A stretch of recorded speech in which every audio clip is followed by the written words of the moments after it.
Today we're going to talk about proportional integral derivative control, or PID. This is an important control algorithm for many mechanical engineering applications. Specifically, today we're going to talk about a semi-quadcopter, where we're controlling the roll angle of the copter using PID.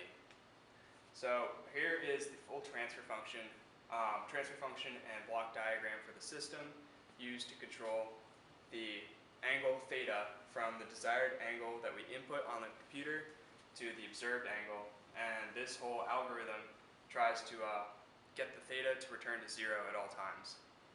And we used propeller C on the propeller microcontroller to accomplish this.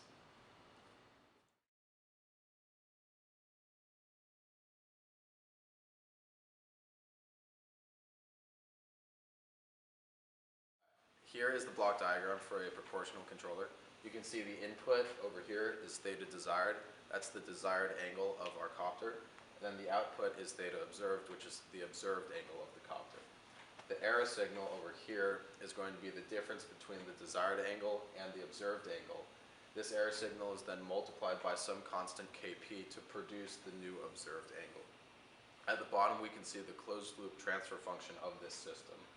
And now we'll take a look at an example of proportional control. So here we can see the proportional control balances the quadcopter but still leaves an offset angle.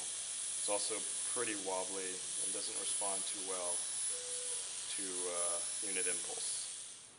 Here we have the proportional and integral control in the PID algorithm. So we added the proportional control, the integral control to the proportional control to get rid of the offset error that is found when you only have proportional.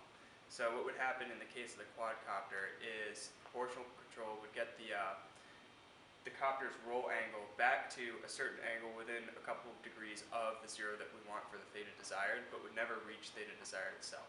So the integral control takes care of that little bit of offset error and brings it back to 0 in a finite amount of time. So here we have proportional and integral control. As you can see, it fights that offset error, but it tends to wobble about the stable point. And then it somewhat comes back after an impulse. Here we have the full PID control algorithm, proportional, integral, and derivative. So we've added in derivative control here and here in the transfer function. And the derivative control is added because it reduces the amount of time it takes for the system to respond to changes in the output, theta observed, the roll angle of the system. So now we'll have a demonstration of the full PID control on the semi-quadcopter. Now we have proportional, integral, and derivative control. Now you can see that the response of the system is much faster and the settling time is much shorter.